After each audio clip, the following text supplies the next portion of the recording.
నేను ఇవాళ యాదృచ్ఛికంగా ఉదయం వేళ ఎందుకో పుస్తకాల బీరువా దగ్గర నించుని చంద్రశేఖర పరమాచార్య స్వామి వారి యొక్క పాదాలు కనపడుతున్నటువంటి ఒక పుస్తకం ఒకటి నా దగ్గర ఉంటే ఆ పుస్తకాన్ని తీసి యథాలాపంగా ఇలా అన్నాను. అంటే ప్రదోషవేళయందు శివనామమును చెప్పినటువంటి వాడు పొందేటటువంటి ఫలితమేమో వాక్కుల చేత చెప్పటము సాధ్యము కాదు. ప్రదోషవేళయందు చెప్పబడినటువంటి శివనామము యొక్క ఫలితమును చెప్పే ప్రయత్నమును కూడా చేయరాదు. ఎందుచేత అంటే అంత గొప్ప ఫలితం వస్తుంది కనుక.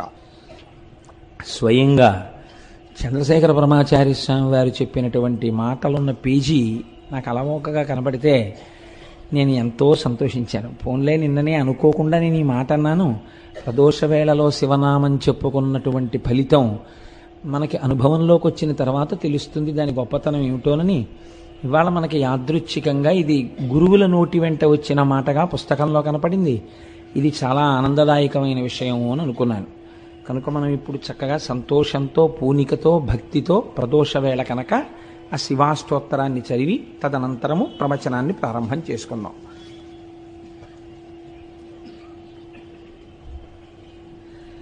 ధవళవపుషమిందోర్మండలే సన్నివిష్టం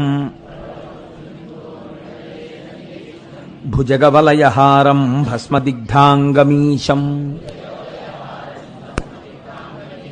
మృగయ పరశుపాణిం చారు చంద్రార్ధమౌళిం హృదయ కమల మధ్యే సంతతం చింతయామి. చారు చంద్రార్ధమౌళిం అంటారు ధ్యానంలో. చంద్రమౌళీశ్వరుడిగా ఆరాధన చేస్తారు. 4 వర్ణముల వారు సమస్త ఫలితములను పొందడానికి చంద్రమౌళీశ్వరారాధన చేయవలెను అని శాస్త్రం విధించింది. కనుక చంద్రమౌళీశ్వరారాధన చెయ్యడం కోసమని బహుశః నా ఊహ సత్యమైతే 1,00,000 ఇళ్లల్లో ఒక్క ఇంట్లోనైనా ఉండడానికి అవకాశం లేనటువంటి ఒక అత్యద్భుతమైనటువంటి పార్వతీ పరమేశ్వరుల యొక్క రూపంతో కూడిన మూర్తిని మహాశివరాత్రి నాడు 5 పైసలు ఖర్చు లేనటువంటి అద్భుతమైన చంద్రమౌళీశ్వరారాధన మనందరం కలిసి చేసుకుందాం. దానికి మనకి అపర భగీరథుడు గోపాలకృష్ణ గారు ఉండనే ఉన్నారు.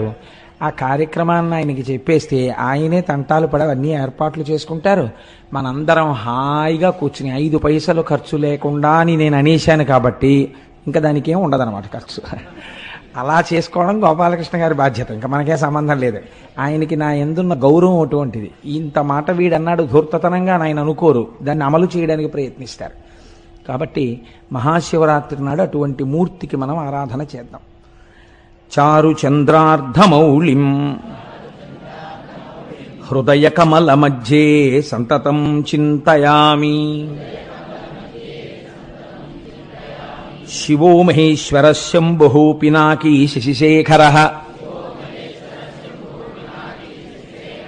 వామదేవో విరూపాక్షః కపర్దీ నీలలోహితః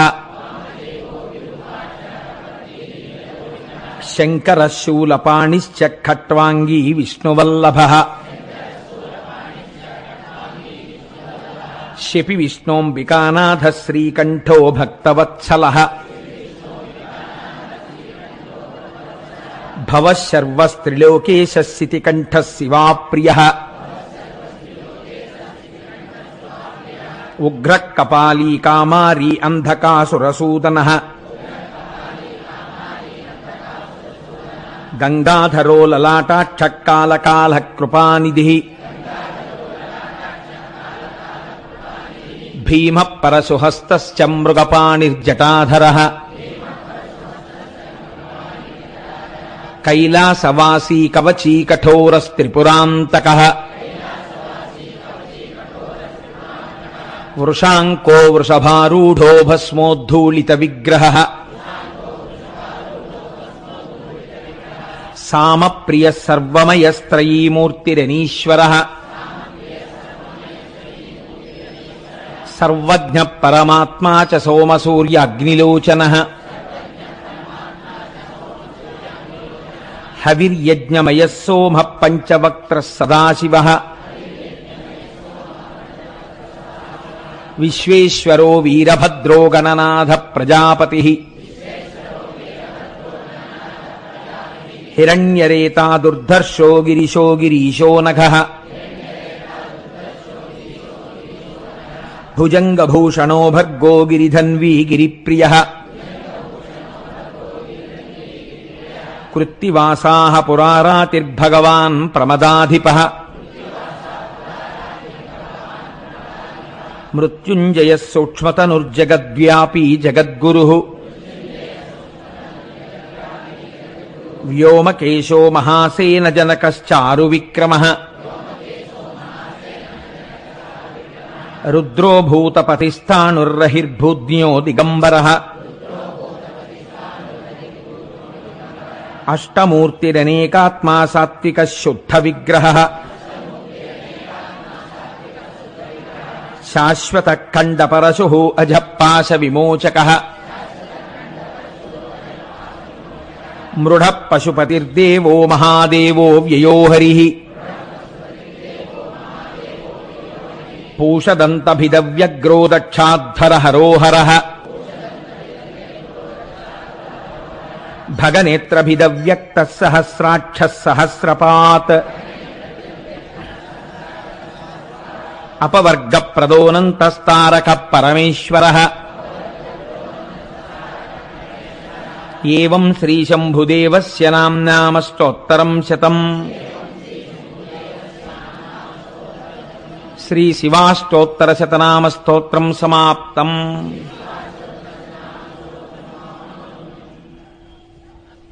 నిన్నటి రోజున భీమః అన్న నామంతో ఆ భీమేశ్వరలింగం ఎలా ఆవిర్భవించింది అన్నదాన్ని మీకు నేను విజ్ఞాపన చేశాను.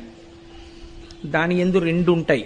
ఒకటి ఆయన అటువంటి గొప్ప శాసనాన్ని చెయ్యగలగడం, అటువంటి ప్రభంజనుడైనటువంటి వాయుదేవుడు మన శరీర కార్యములను నిర్వర్తించుట యందు ఎలా సహాయపడాలని శంకరుడు శాసనం చేస్తే ఔదల దాల్చి నిర్వహిస్తున్నాడో అంత గొప్పగా తన తేజస్సు చేత సమస్తాన్ని బూది చేయగలిగినటువంటి అగ్నిహోత్రుడు ఈశ్వర శాసనాన్ని ఔదల దాల్చి యజ్ఞమునందు హవ్యవాహనుడుగా, పితృకార్యములయందు పిండమును తీసుకెళ్లేటటువంటి వాడిగా, అలాగే మన ఇంట్లో తెల్లవారి లేస్తే అన్నాన్ని పచనం చేసేవాడిగా, హవ్యం వహతి దేవానాం కవ్యం కవ్యాసినామపి పాకంచ కురుతే వహ్ని శంకరశైవ శాసనాత్ అని లింగపురాణంలోంచి అనుసంధానం చేసుకుంటూ మనం ఆయన ఎలా జగత్తుని శాసించగలిగినటువంటి వాడు అన్నదాని గురించి ఆ భీమేశ్వర నామంతో స్వామి ఆవిర్భవించినటువంటి స్వరూపం గురించి మీకు విజ్ఞాపన చేసి ఉన్నాను.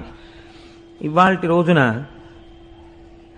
త్రయంబక క్షేత్రం గురించి, త్రయంబకేశ్వరుడి గురించి మీకు 4 మాటలు చెప్పేటటువంటి ప్రయత్నం చేస్తాను.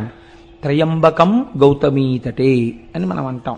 అందులో సహ్యాద్రి శీర్షే విమలే వసంతం గోదావరీ తీర పవిత్ర దేశే యద్దర్శనాత్వాతకమిషునాశం ప్రయాతితం త్రయంబకమిషమీడే అని పిలుస్తారు. ఈశ్వర, ఓ త్రయంబకుడా, నిన్ను దర్శనము చేసినటువంటి వారిని రక్షించదవు, నిన్ను స్మరించిన వారిని, నిన్ను నమ్మిన వారిని సర్వకాలములయందు రక్షించేటటువంటి స్వరూపం ఉన్నవాడు. మీరు ఇక్కడ ఒక విషయాన్ని జ్ఞాపకం పెట్టుకోండి. మీరు ఇప్పటి వరకు విన్నటువంటి స్వయంభూలింగముల యొక్క విశేషము ఒకలా ఉంటుంది. త్రయంబకేశ్వరుడి దగ్గరికి వచ్చేటప్పటికీ ఇది ఒక్కటి ఒకలా ఉంటుంది. నా దృష్టిలో అయితే నేను దీన్ని వేరొక రకంగా భావన చేస్తాను, అది మీతో పంచుకునే ప్రయత్నం చేస్తాను. ఈశ్వర సౌలభ్యము ఎంత గొప్పదో ఒక మహాభక్తుడి యొక్క జీవితము కూడా అంతే గొప్పది. అది పవిత్రమైనటువంటి నది వంటిది భక్తుడి యొక్క జీవితం. ఈశ్వర కథ వినడం చేత ఈశ్వరుడు ఎక్కువ ప్రీతి చెందుతాడా?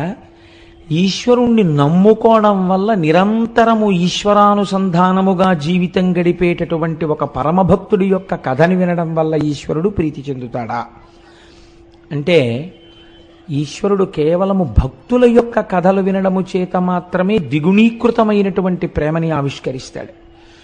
పైగా మనం ఇవాళ వినేటటువంటిది కేవలం ఒక లింగము ఆవిర్భవించినటువంటి కథ కాదు. గౌతమ మహర్షి యొక్క జీవితాన్ని ఆయన యొక్క శీలాన్ని, ఆయన యొక్క గొప్పతనాన్ని మీరు ఒక్కసారి విహంగ వీక్షణంగా ఇందులో చూస్తారు. చూసినప్పుడు మీకు అసలు ఒక భక్తుని యొక్క జీవితము, ఒక మహాభక్తుని యొక్క చారిత్రము ఎలా ఉంటాయి అనేది మీకు బాగా అవగతమవుతుంది. మీరు చూడండి, ప్రపంచపటంలో ఉండేటటువంటి మిగిలిన దేశాలకి పేరు ప్రఖ్యాతులు ఏమైనా ఉండి ఉంటే దేనివల్ల వచ్చాయి? ఐశ్వర్యము చేత వచ్చి ఉండి ఉండవచ్చు, లేదా ఆ దేశాలలో ఉండేటటువంటి కొంతమంది విజ్ఞానులు కనిపెట్టిన కొన్ని విషయాల వల్ల వచ్చి ఉండవచ్చు. ఏదో ఈ రాకెట్ ప్రయోగించారు, లేకపోతే ఈ పెద్ద ల్యాబొరేటరీ ఉంది, లేకపోతే ఇక్కడ ఇలా బటన్ నొక్కితే ఇన్ని వేల కిలోమీటర్ల దూరంలో ఉండేటటువంటి ఒక దేశంలో ఉన్న లక్ష్యాన్ని ఛేదించగలిగినటువంటి క్షిపణి కనిపెట్టబడినదనేటటువంటి కీర్తి చేత ఆ దేశమునకు గౌరవం ఉండవచ్చు. కానీ భారతదేశం యొక్క పరిస్థితి పూర్తిగా భిన్నం. భారతదేశానికి గౌరవం దేనివల్ల అంటే భౌతికమైన సంపత్తి చేత భారతదేశము గౌరవింపబడలేదు. ఆ కోణంలో పరిశీలన చేస్తే అసలు భారతదేశం అంతటి ఐశ్వర్యవంతమైన దేశం మీకు ప్రపంచ పటంలో కనపడదు. ఒక్కొక్క మహారాజు గారిని చంపిన తరువాత ఒక్కొక్క కోటని కొన్ని నెలల పాటు దోచుకున్న ఐశ్వర్యం మిగిలిపోయింది. విజయనగర సామ్రాజ్య పతనం చదివితే కన్నుల నీరు కారుతుంది. 6 నెలలు దోచుకున్నారు విజయనగరం కోటని. అంత దోచుకున్నా ఇంకా ఎత్తుకెళ్ళడానికి ఐశ్వర్యం మిగిలింది. ఇక్కడి నుంచి ఎత్తుకుపోయింది కోహినూరు వజ్రం, ఇక్కడి నుంచి ఎత్తుకుపోయింది నెమలి సింహాసనం, ఇక్కడి నుంచి ఎత్తుకుపోయింది ఆయుర్వేదం, ఇక్కడి నుంచి ఎత్తుకుపోయింది అథర్వణ వేదంలో భాగాలు. అన్ని దేశాలకి ఇంకా పలకాబలపం పట్టుకోవడం రానటువంటి రోజులలో అద్భుతమైనటువంటి చారిత్రక సత్యములను కనిపెట్టినటువంటి దేశం ఈ దేశం. నాకు ఈ విషయం చెప్పినప్పుడు ఒక విషయం స్ఫురణలోకి వస్తోంది. నేను మొన్న అరుణాచలం వెళ్ళినప్పుడు విశాఖపట్నం నుంచి ఒక మెరైన్ ఇంజనీర్ సుబ్బారావు గారిని వారి భార్య గారు, నాకు పేరు సరిగ్గా జ్ఞాపకం ఉంటే ఆవిడ పేరు భవానీ, ఆవిడ కూడా మాతో పాటుగా వచ్చారు. వచ్చినప్పుడు నేను ఏదో ఒక తపస్సమాధిలో ఉండేటటువంటి వ్యక్తి సమాధిగతుడైపోయిన, ఆయన శరీరాన్ని సమాధి చేసిన అందులోంచి కొన్ని తరంగములు వస్తాయి అని పుస్తకాలలో ప్రతిపాదన చేశారు అన్నదానికి ఆవిడ సైన్స్ లెక్చరర్ అనుకుంటాను. ఈ మధ్య కాలంలోనే దీని మీద ఒక పుస్తకం వచ్చింది కోటేశ్వరారు, ఇది పరమ సత్యం అండి, అది ఎలా వస్తుంది అన్న దాని గురించి ఆవిడ నాకు ఆ విజ్ఞాన శాస్త్రానికి సంబంధించినటువంటి భాషలో మాట్లాడారు. నేను నిజంగా మన వాళ్ళు ఎంత గొప్పవాళ్ళంటే ఆ తల్లి ఎంత జీర్ణం చేసుకున్నారో ఆవిడ అన్నారు. బహుశः మన దేశంలో పెద్దలు ఒక మాట చెప్తే ఇది ఇలాగే ఎందుకు పాటించాలి అని ధిక్కరించి అడగడం లేదేమోనండి. పూర్వం పెద్దలు చెప్పారంటే నమ్మడమే అని అనుకుని ఉంటారు. అందుకే దాన్ని కథలుగా చెప్పారు, శాసనాలుగా చెప్పారు తప్ప వివరణలు ఇవ్వలేదు. ఈ సూత్రాల్ని ఇవాల్టి రోజున కొత్తగా కనిపెట్టబడినటువంటి విషయాలుగా విదేశాలలో చెప్పబడుతున్నాయి తప్ప ఇవి మన ఋషులు ఏనాడో దార్శనికులై చూసినవేనండి అన్నారు. నేను ఆ తల్లి యొక్క ఆ దర్శనానికి చాలా సంతోషించాను. మీరు చూడండి, మన దేశంలో కీర్తి దేని వలన వచ్చింది అంటే ఒక్క సత్యాన్ని పట్టుకొని అబద్ధం ఆడకుండా ఆడిన మాటకి నిలబడిపోయి జీవితంలో ఏవైనా పక్కన పెట్టి సత్యానికి కట్టుబడినటువంటి వాడు త్రిమూర్తులను కిందకి ఎలా దింపగలడో చూపించిన వాడు హరిశ్చంద్రుడు.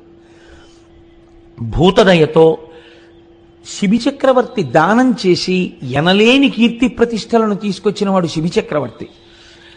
తనని తీసుకెళ్లి రాజు బంధించి కొరడాలతో కొడుతుంటే ప్రతిఘటించకుండా పరమేశ్వరుణ్ణి స్తోత్రం చేస్తే ఈశ్వరుడే వచ్చి విడిపించేటట్టుగా చేయగలిగిన ప్రజ్ఞ చూపించిన వాడు అన్నమాచార్యుల వారు. తన తలనే నరుకుతున్న శిష్యులు ప్రార్థన చేస్తే నరసింహావతారం వచ్చి శంకరాచార్యుల వారిని రక్షించినటువంటి కాపాలికుడి కథ కలిగినటువంటిది ఈ భరతభూమి. మీరు ఎన్ని రకాలుగా చూడండి, భగవంతుడి యొక్క ఉపాసనని, భగవంతుడి యొక్క శక్తిని 1కి 10 మార్లు నమ్మి ఆవిర్భవింపచేసి ఆవిష్కరింపచేసినటువంటి పుణ్యపురుషుల వల్ల ఈ దేశానికి ఇంత పేరు వచ్చింది తప్ప భౌతికమైనటువంటి సంపత్తి వల్ల పేరు రాలేదు. మనం ఎప్పుడూ ఇన్ని ఖనిజాలున్నా, ఇన్ని గనులున్నా, ఇంత తీర ప్రాంతం ఉన్నా, ఇన్ని సముద్రాలున్నా, ఇన్ని నదులున్నా పట్టించుకోకుండా నిరాడంబరంగా జీవితాన్ని గడపడానికి ఇష్టపడి భగవంతుణ్ణి చేరుకోవడం మనుష్య జన్మకి ప్రయోజనం తప్ప ఈ వనరులతో ఎంత భోగం అనుభవించవచ్చనేటటువంటి దృష్టికోణమే లేని దేశం బహుశः ప్రపంచ పటంలో ఉంటే ఒక్క భారతదేశమే. అంత గొప్ప దేశం ఈ దేశం. అందుకే ఇక్కడ భగవద్గీత పుట్టింది. ఇది కర్మభూమి. ఇక్కడ ఉపనిషత్తులు పుట్టాయి, ఇక్కడ వేదాలు పుట్టాయి. అంత క్రైస్తవ మతాధిపతి అయినటువంటి పోప్ జాన్ పాల్ II భారతదేశంలో విమానం ల్యాండ్ అయినప్పుడు ల్యాడర్ మించి మెట్లు కిందకి దిగి భరతమాత మీద కాలు పెట్టకుండా మోకాళ్ల మీద వంగి ఈ దేశపు నేలని ముద్దు పెట్టుకొని భగవద్గీత పుట్టిన చోట, వేదాలు పుట్టిన చోట, ఉపనిషత్తులు పుట్టిన చోట లెక్క పెట్టడానికి వీలు లేనంత మంది మహాపురుషులు పుట్టి నాదోపాసనతో, వేదోపాసనతో, భక్త్యోపాసనతో, కర్మోపాసనతో ఈశ్వరుణ్ణి 1కి 10 మార్లు సాక్షాత్కరింపచేసినటువంటి భూమిని నా పాదంతో తాకడానికి నా మనసు ఒప్పలేదు, నాకు అర్హత లేదు, ముద్దాడి దిగుతున్నానని కాలు పెట్టాడు ఒక విదేశీ. ఈ జాతి ప్రతిష్ట ఎంత గొప్పదో దాన్ని మీరు ఆలోచించండి. అటువంటి జాతికి మనం వారసులం. అటువంటి పుణ్యభూమి మీద కాలు పెట్టి తిరుగాడుతున్నటువంటి అదృష్టవంతులం. విశేషించి ఆంధ్రదేశంలో ఉన్నవాడు ఒక్క రాత్రి నిద్రపోతే శ్రీశైలం వెళ్ళిపోతాడు. ఒక్క రాత్రి రైల్లో పడుకుంటే తెల్లవారేటప్పటికి వెంకటాచలం వెళ్ళిపోతాడు. ఎటైనా వెళ్ళగలడు. అనేకమైనటువంటి పుణ్యనదులతో త్రిలింగ దేశంలో మనం ఉంటున్నాం. మనంతటి భాగ్యవంతులు వేరొకరు ఉండరు.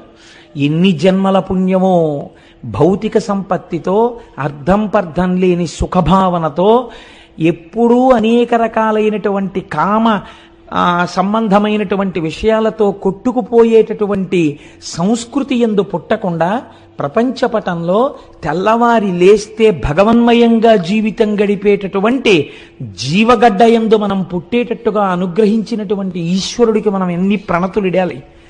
నేను ఇవాళ ఎందుకు ఈ ఉపోద్ఘాతం మీతో విజ్ఞాపన చేయవలసి వచ్చిందంటే, మీరిప్పుడు వినబోయేటటువంటి త్రయంబకేశ్వర లింగం అటువంటిది. మీరు ఆ శివలింగము గొప్పదా, గౌతముడు గొప్పవాడా అని మీరు విచారణ చేస్తే, ఒకలా ఆలోచించి చూస్తే ఇక్కడ మాత్రం గౌతముడే గొప్పవాడు. ఇది అందుకే మిగిలినటువంటి లింగముల దగ్గర ఒక్క లింగం ఆవిర్భవించింది, 2 లింగములు ఆవిర్భవించాయి. త్రయంబకం విషయంలో అలా కాదు. ఒక నది ఆవిర్భవించింది, ఒక శివలింగం ఆవిర్భవించింది. మనం తెల్లవారి లేస్తే ఏ నదీ జలాలు తాగి బతుకుతున్నామో ఆ నదిని తీసుకొచ్చిన మహాపురుషుడి చరిత్ర ఇవాళ రాబోతోంది. మనం భవతి అంటారు సంస్కృతంలో. భవతి అంటే ఉన్నాను. ఇవాళ మనందరం భవతి ఉన్నాము అంటే దానికి కారణం ఎవరో తెలుసా అండి? గౌతమ మహర్షి. ఆయన తెచ్చిన గోదావరి నీళ్లే కదండి మనం తాగుతున్నాం. అటువంటి మహాపురుషుడి యొక్క చరిత్ర ఇవాళ మనం వినబోతున్నాం. దీనికి ఈశ్వరుడు నిజంగా ఎంత సంతోషాన్ని పొందుతాడో చూడండి. వీళ్ళు కృతజ్ఞతాభావంతో వింటున్నారని ఆనందిస్తాడు. ఇప్పుడు మీరు ఆ కోణంలో నేను ఎందుకు ఈ విషయాన్ని మీకు విజ్ఞాపన చేశానంటే, ఇప్పుడు నేను చెప్పబోయేటటువంటి విశేషాన్ని మీరు ఆ కోణంలో పరిశీలన చేస్తే, ఎందుకు ఈ మాట అన్నారు? లింగ ఆవిర్భావము కన్నా మహాత్ముని యొక్క జీవితమే గొప్పది ఒకలా చూస్తే అని అన్నారే, అలా ఎక్కడుంది ఇందులో అన్న విచారణ చేస్తూ మీరు వినే ప్రయత్నం చెయ్యండి. అది మీ జీవితానికి కూడా ఎంత గొప్ప కొత్త కోణాన్ని తొడుగుతుందో ఆలోచించండి. దీన్ని ప్రారంభం చేస్తూ ఆ శివమహాపురాణంలో ఒక మాట చెప్తారు.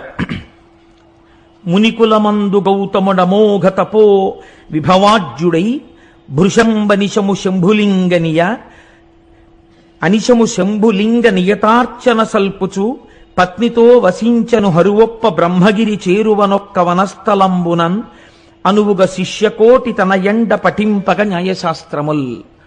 గౌతముడు చాలా గొప్ప మహర్షి. ఆయన గురించి ఎంత చెప్పినా తక్కువే. అటువంటి గౌతమ మహర్షి తన శిష్యులతో కలిసి ప్రతిరోజు శంభులింగారాధనమును చేస్తున్నాడు. ఆ లింగమునకు ఆయన ఏమని పేరెట్టుకున్నాడో చూడండి. శంభులింగాన్ని నేను ఆరాధన చేస్తున్నాను అన్నాడు. ఇది పూర్వకాలంలో మీరు ఒక 50 పేర్లు చూస్తే 51వ పేరు ఇది ఉండేది, శంభులింగం అని. అసలు ఈ పేరే కనుమరుగైపోయింది. వెర్రి వెర్రి పేర్లు, విచిత్రమైన పేర్లు. కలియుగం కదండి, నామస్మరణ జరగడానికి కూడా అవకాశం లేని రీతిలో కట్టడి చేస్తున్నాడు కలిపురుషుడు. కాబట్టి ఇన్ని పిచ్చి పేర్లు, అర్థం ఉండదు అసలు ఆ పిచ్చికి. ఒక్కటి ఈశ్వర సంబంధంతో లేవు. అంత పిచ్చి పిచ్చి పేర్లన్నీ వచ్చేసాయి ఇవాళ రేపు. ఆయన తను ఆరాధన చేసిన లింగమునకు శంభులింగము అని పేరు పెట్టాడు. శంభులింగము అంటే మీకు నేను శంభుహు అన్న నామం దగ్గర వ్యాఖ్యానం చేసి ఉన్నాను. శంభావయతీతి శంభుహు, మంచి భావములను కల్పించగలిగినటువంటి లింగమును ఆరాధన చేశాడు. కాబట్టి ఇప్పుడు ఆయన ఏం కోరుకుని ఉండాలి? మంచి భావనలను కోరుకుని ఉండాలి. ఏమిటా మంచి భావన? అటువంటి మహర్షి కోరుకునేది ఒక్కటే భావన, లోకమంతటినీ లోకేశ్వరుడిగా చూడడం, విశ్వాన్ని విశ్వేశ్వరుడిగా చూడడం. ఇదే ఆయన కోరుకున్నది కదండి. కాబట్టి ఇప్పుడు అలా శంభులింగాన్ని ఆరాధన చేస్తూ దానితో పాటు ఏం చేశాడు? చాలామంది శిష్యులు ఆయనని అనుగమించి ఉండేవారు. వాళ్ళందరికీ అనేకమైనటువంటి శాస్త్రములను బోధ చేస్తూ బ్రహ్మగిరి అనబడేటటువంటి ఒక పర్వత శిఖరము యొక్క పాదమూలమునందు ఆశ్రమమును నిర్మాణము చేసుకుని ఆ శంభులింగారాధన చేస్తూ పరమ పవిత్రమై, యజ్ఞవేది ఎందున్నటువంటి అగ్నిహోత్రం ఎంత పవిత్రమో అంత పవిత్రమైనటువంటి జీవితాన్ని ఆయన గడుపుతున్నాడు. ఇలా గడుపుతుండగా అంతకొండొక కాలంబునందు పొడమికడు అనావృష్టి పొదలని, ఎక్కడలగాని త్రావ నీళ్లు కరువయ్యే గ్రాసమసలే శూన్యమయ్యను దశలనే చోటనేని. ఇలా నడుస్తుండగా కొంతకాలానికి భయంకరమైనటువంటి క్షామం వచ్చింది. ఆ క్షామమునకు కారణం ఏమిటి? అనావృష్టి. వర్షాలు పడలేదు. వర్షాలు పడకపోతే ఎక్కడా నీరు లేదు. నీరు చాలా గొప్పదండి శాస్త్రంలో. ఎందుచేతనో తెలుసా అండి? మీకు నీరు లేకపోతే మొట్టమొదట పాడైపోయేది ఇది. అంటే ధర్మము లోపించిపోతుంది. నీటికి ఒక రకమైనటువంటి ప్రయారిటీ ఉంటుంది. మీరు చూడండి, నేను హైదరాబాద్లో ఒక 7-8 సంవత్సరాల క్రితం మా తమ్ముడింటికి వెళ్ళాను. వాడప్పుడు ఆ విద్యానగర్ ఏరియాలో ఎక్కడో నల్లకుంట ఏరియాలో ఉండేవాడు.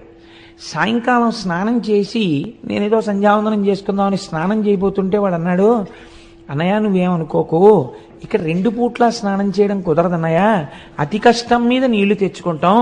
ఇక్కడ నువ్వేదో పవిత్రోవా సర్వావస్థాంగతోపివా యస్మరేత్ పుండరీకాక్షం స్వాహ్యాభ్యంతర శుచి పుండరీకాక్ష పుండరీకాక్ష పుండరీకాక్ష అనుకుని సంధ్యావందనం చేసుకోన్నాడు. ఇప్పుడు ఏమైంది? స్నానము లోపించింది. ఇంకా నీరుకు కొదవచ్చింది అనుకోండి, అర్ఘ్యం ఇవ్వడానికి కూడా మనం ఇబ్బంది పడిపోతాం. కొన్ని నీళ్లు అర్ఘ్యం ఇచ్చేస్తే గుక్కెడి నీళ్లు తాగడానికి తగ్గిపోతాయని సంధ్యావందనాలు కూడా పోతాయి. ధర్మలోపము దేని వలన ప్రారంభమవుతుంది అంటే నీరు తక్కువైపోవడం వల్ల ధర్మలోపం ప్రారంభమైపోతుంది. కాబట్టి నీరు ఈ లోకాన్ని నిలబెట్టడం, మనిషిని నిలబెట్టడం రెండింటినీ నీరు చేస్తుంది. కాబట్టి నీరు చాలా గొప్పది. అటువంటి నీరు ఎందుకు ఉండదు? ఒక్కటే కారణం, నీరు ఎందుకు భూమి మీద తగినంత దొరకని రోజులు వస్తాయి అని అడిగితే దీనికి లింగ పురాణం సమాధానం చెప్పింది. సంజీవనము సమస్తస్య జగత సలిలాత్మిక భవ ఇత్యుచ్యతే మూర్తిర్భవస్య పరమాత్మనః అని. భవ అంటే బతికించువాడు, ఏ రూపంలో బతికిస్తాడు? సంజీవనం సమస్తస్య, అన్నిటినీ బతికిస్తాడు. ఎలా? చెట్లు, చామలు, పురుగులు, పుట్ర, మనుషులు అందరూ బతుకుతారు. దేనివల్ల? జగత సలిలాత్మిక, నీటి రూపంలో ఉండి ఆయన బతికిస్తాడు. ఆయనకి ఆగ్రహం కలిగిందనుకోండి, వర్షపు చుక్క పడదు. నాకు తెలిసి నేను ఉద్యోగంలో చేరినటువంటి ఒక 5-6 సంవత్సరాల వరకు కూడా మినరల్ వాటర్ బాటిల్ కొనుక్కోవడం అనేటటువంటిది తెలియదు అసలు. మినరల్ వాటర్ బాటిల్ కొనుక్కోవడం అనేటటువంటి సంప్రదాయం బహుశా నాకు తెలిసి ఒక 5-6 ఏళ్ల నుంచే బాగా వృద్ధిలోకి వచ్చిందేమో అనుకుంటున్నాను. నీళ్లు పడకపోవడం, అతిసారం రావడం, ఎక్కడ పడితే అక్కడ నీళ్లు తాక్కండి అనడం, ఆ లోపల ఎటువంటి నీళ్లు పోసినా ఏదో నమ్మేసో సీసా కొనుక్కోవడం, 15 రూపాయలు ఇచ్చి సీసాలు నీళ్లు 15 రూపాయలు అండి. ఎప్పుడైనా మన వెనకతరం వాళ్ళని అడగండి, ఈ సీసా నీళ్లు 15 రూపాయలు పెట్టి కొన్నామని వాళ్ళు తెల్లబోతారు. అసలు చలివేంద్రాలు పెట్టి ఎవరైనా ఇంటికి రాగానే ఏమంటే కొంచెం దాహం పుచ్చుకుంటారని మజ్జిగిచ్చినటువంటి గడ్డ మీద తాగడానికి నీళ్లు లేవు. నీళ్లు కొనుక్కుని తాగవలసినటువంటి రోజులు వచ్చాయంటే మనం ఎంతగా శివానుగ్రహానికి దూరం అయిపోతున్నామో ఆలోచించండి. ఒకనాడు కూడా ఇలాగే శివానుగ్రహానికి దూరం అయింది లోకం. అదే క్షామము అని పిలిచారు. దీన్ని మీరు త్రయంబకేశ్వర చరిత్ర యందు గట్టిగా పట్టుకోవాలి. అందుకే ఇప్పటికీ లోకమునందు నీరు లేకపోతే సహస్రఘటాభిషేకం అని పరమేశ్వరుడికి చేస్తారు. శివలింగానికి సహస్రఘటాభిషేకం చేస్తే మళ్ళీ వర్షాలు పడతాయని. కాబట్టి చూడండి, లోకంలో నీరు లేదు, క్షామం వచ్చేసింది, ఎక్కడ చూసినా అనావృష్టి. ఇటువంటి పరిస్థితులలో ఒక్కొక్కడు ఎక్కడ నీరు దొరుకుతుందో అక్కడికి వెళ్ళిపోతున్నాడు. వెళ్ళిపోయేటప్పుడు వేటిని వదిలేస్తున్నాడు? వజ్రాలు వదిలేస్తున్నాడు, బంగారం వదిలేస్తున్నాడు, పశువులు వదిలేస్తున్నాడు, గాజులు వదిలేస్తున్నాడు, ఇళ్ళు వదిలేస్తున్నాడు, అన్నీ వదిలేస్తున్నాడు. గుక్కెడు నీళ్లు దొరికే చోటుకి వెళ్ళిపోతున్నాడు. నీరంటే అంత తేలిక కాదండి. నేను నిడదవోలు షటిల్ చేసేవాడిని. నేను నిడదవోలు షటిల్ చేసే రోజుల్లో గోదావరి పుష్కరాలు వచ్చాయి. పుష్కరాలు వస్తే చాలామంది ఆ పైనుంచి పుష్కరాలకి ఇక్కడ బంధువులు ఇళ్ళకి వచ్చి స్నానం చేసి వెళ్తుండేవారు. నేను ఒక రోజున ట్రైన్లో వెళ్ళిపోతుంటే నిడదవోలు ప్యాసింజర్లో నేను కూర్చున్న కంపార్ట్మెంట్లో చాలామంది లేచి కిటికీల దగ్గరికి, డోర్ దగ్గరికి వెళ్ళి అబ్బా ఎన్ని నీళ్ళో అని పొంగిపోతున్నారు. బ్రిడ్జ్ నుంచి ట్రైన్ వెళ్ళిపోతుంటే నాకు చాలా ఆశ్చర్యం అనిపించింది. అది కూడా ఎన్ని నీళ్ళో ఏంటి? మనం గోదావరి వచ్చిందంటాం అంతే, చాలా క్యాజువల్గా. వీళ్ళు ఎన్ని నీళ్ళో అంటున్నారు ఏంటని, ఎన్ని నీళ్ళో అంటున్నారు ఏంటమ్మా అని అడిగాను. అడిగితే ఇన్ని నీళ్లు మేము చూసి కొన్ని ఏళ్ళు అయిపోయిందండి, ఓ 20 ఏళ్ల క్రితం చూసాం, మేము ఎక్కడో రాయలసీమ నుంచి వచ్చాం గోదావరి పుష్కరాలకి, ఇంత నీటి ప్రవాహం చూసి మేము ఎన్నేళ్ళయిందో అన్నారు. వాళ్ళకి తెలుస్తుంది దాని అందం ఏమిటో, వాళ్ళకి తెలుస్తుంది అందులో తృప్తి ఏమిటో. మనం గౌతమ మహర్షి అనుగ్రహంతో కావలసినన్ని నీళ్లు పొందుతున్నాం కాబట్టి ఆ మహర్షిని కూడా తలుచుకోవడం మానేశాం. అక్కర్లేని విగ్రహాలు త్రిలింగ దేశంలో ఎన్నున్నాయో. ఇంతగా మనకి గౌతమీ నదిని తీసుకొచ్చి దాహార్తిని తీరుస్తున్నటువంటి గౌతమ మహర్షి యొక్క విగ్రహ ప్రతిష్ఠ జరిగినటువంటి ఆలయాలు ఈ ప్రాంతాల్లో ఎన్నున్నాయి నాకు చూపించండి. ఇది మన కృతజ్ఞత. ఎందుకు శివుడు అనుగ్రహించాలి మనని? కాబట్టి వాటర్ బాటిల్స్ కొనుక్కోవలసి వచ్చిందంటే కొనుక్కోవలసి వస్తుంది కదండి. కాబట్టి ఇప్పుడు ఏమైంది? కొంతకాలానికి భయంకరమైనటువంటి అనావృష్టి చేత లోకం బాధపడుతోంది. ఇటువంటి అపారమైనటువంటి బాధ చేత లోకంలో ఉన్న వాళ్ళందరూ వెళ్ళిపోతున్నారు. వెళ్ళిపోతుంటే ఆయన చూశాడు. చూసి అయ్యయ్యో ఇలా అయిందేమిటి, నేను ఎలా అయినా ఈ లోకము యొక్క బాధని తీర్చే ప్రయత్నం చేస్తాను అన్నాడు. ఇది ఎందుకండి గౌతముడికి? మీరు కొంచెం జాగ్రత్తగా ఆలోచించండి. తోచనమ్మ తోడికోడలు పుట్టింటికి వెళ్ళిందని అనావృష్టి వచ్చి వర్షాలు లేక లోకంలో అందరూ బాధపడి చచ్చిపోతుంటే వెళ్ళిపోతుంటే ఈ నీరు లేకుండా జీవులు పడుతున్న బాధ నేను తీర్చే ప్రయత్నం చేస్తానని గౌతముడు ఎందుకు అనాలి? ఇదే ఆయన చేసినటువంటి శంభులింగారాధనము. నాకు తపశ్శక్తి ఉంది కాబట్టి నేను ఇలా అంటే అందులోకి నీళ్ళు వచ్చేస్తే గొప్ప కాదు. రమణ మహర్షి తిరువణ్ణామల ఎంత ఎండిపోయింది ఒకప్పుడు. రమణాశ్రమంలో ఉన్నవాళ్ళు కూడా వెళ్ళిపోతున్నారు. వెళ్ళిపోతుంటే రమణుల దగ్గరికి వచ్చి చెప్పారు, అందరూ వెళ్ళిపోతున్నారండి, నీళ్లు లేవన్నారు. అంటే రమణులు అన్నారు, వెళ్ళిపోవడం ఎందుకు, నీళ్లు లేకపోతే వెళ్ళిపోతారా, ఈశ్వర కృప ఉంటే నీళ్ళు ఎందుకు రావు అని అక్కడ గొంతు కూర్చుని 4 చారలు మట్టి తీశారు ఇలాగా. అంతే, జల పుట్టింది. అదే రమణబావి అని పిలుస్తారు. తిరువణ్ణామల ఎంత ఎండిపోతుంది, రమణాశ్రమంలో ఉన్న రమణబావి ఎండదు. దానికి కావ్యకంఠ గణపతి ముని పేరు పెట్టారు, రమణతీర్థము అని పేరెట్టారు దానికి. కాబట్టి మహాపురుషులు సృష్టించగలరు, వారి తపశ్శక్తి చేత వారు సంకల్పం చేస్తే వస్తుంది. గౌతమ మహర్షి తలుచుకుంటే రోజు ఓ కొండ నీళ్లు తేలేంటి, ఆదిశంకరాచార్యులు వారు తలుచుకుంటే పూర్ణానదినే అమ్మగారి స్నానానికి తీసుకొచ్చారే, అటువంటిది ఓ కొండ నీళ్లు ఆయన తన కోసం తెచ్చుకోలేరా?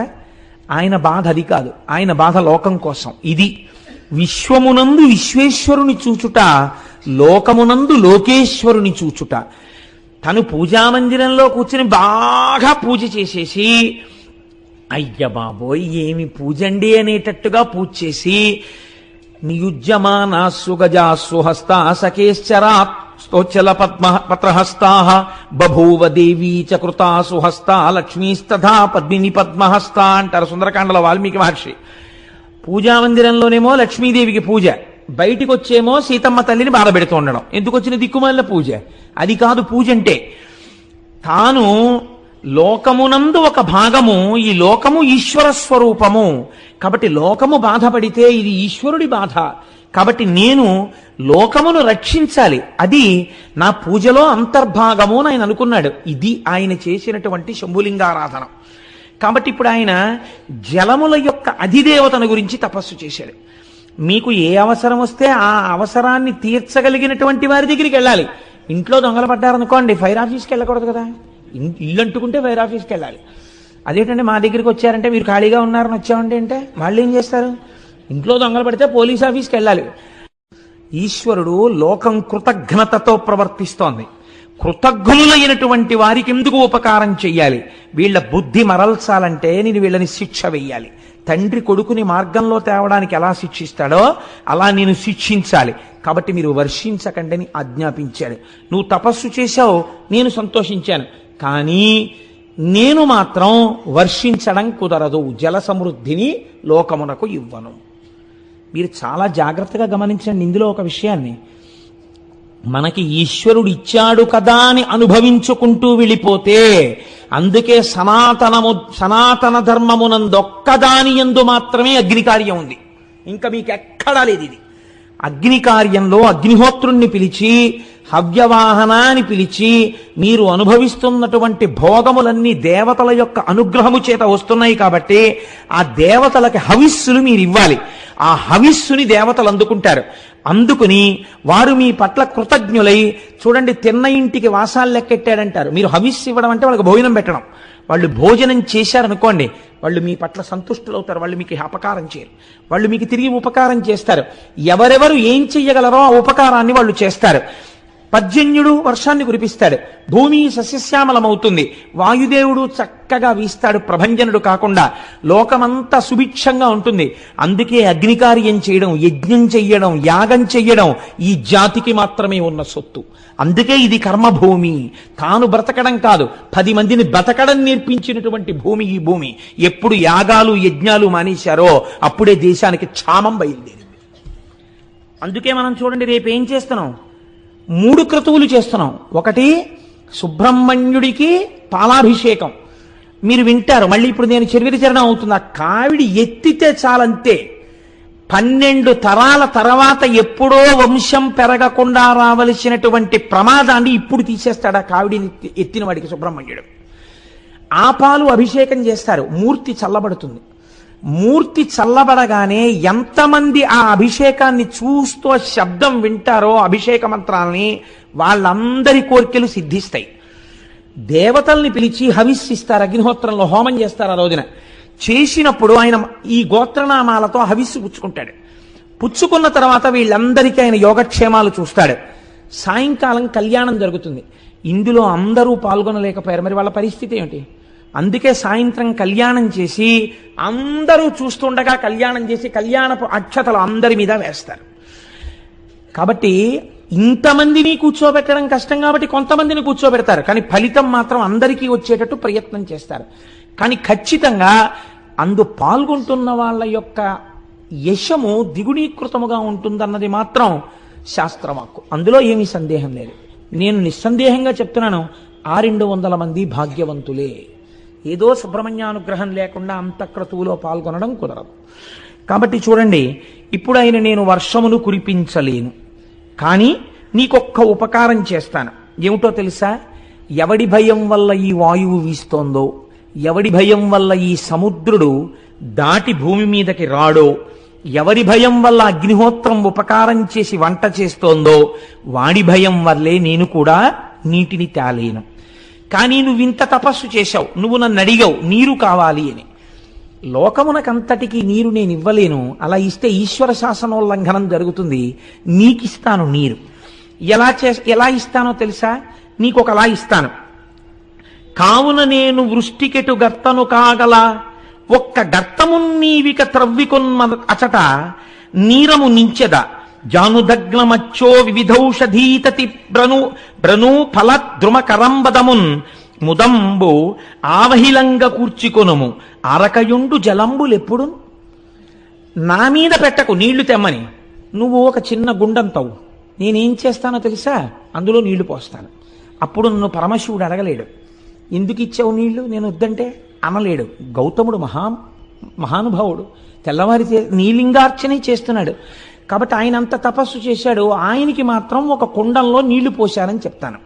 నువ్వు ఎంత కుండం తీయగలవో అంత కుండం తీ, నేను అందులోకి నీరు పోస్తాను, ఒక్క వరం ఇస్తాను. ఏమిటో తెలుసా? కుండం ఆరదు, అందులో ఎప్పుడూ నీళ్లుంటాయి. ఇప్పుడు నువ్వేం చేస్తావో తెలుసా? నా మీద పెట్టకు, లోకాన్ని బతికిస్తానంటున్నావు కదా, నువ్వు మీ ఆవిడ కలిసి ఈ నీళ్ళన్నీ పట్టుకెళ్ళి ఎన్ని ఎకరాలకు పోయగలరో అన్నింటికి పోసుకోండి, ఎన్ని పంటలు పండించుకోగలరో పండించుకోండి, ఎంతమందికి అన్నం పెట్టగలరో పెట్టుకోండి. తడి ఉంటే కదా పంటలు పండుతాయి, తడు ఉంటే కదా దాహం తీరుతుంది. ఇందులో నీరు తరిగిపోకుండా నేను చూస్తా. ఈ నీటిని తోడి అన్ని ఎకరాల పంట పండించేంతమందికి అన్నం నువ్వు పెట్టుకుంటావా? పెట్టుకో అన్నాడు. ఇప్పుడు ఏమనాలండి గౌతముడు? బావ ఎందుకు వచ్చింది రండి, నేను మా ఆవిడ కలిసి ఇంట్లో పని పాడు అన్ని మానేసుకుని తపస్సు మానేసి ఎకరాలకు ఎకరాలేమో ఈ నీళ్ళన్నీ పట్టుకెళ్ళి కుండలతో పోసి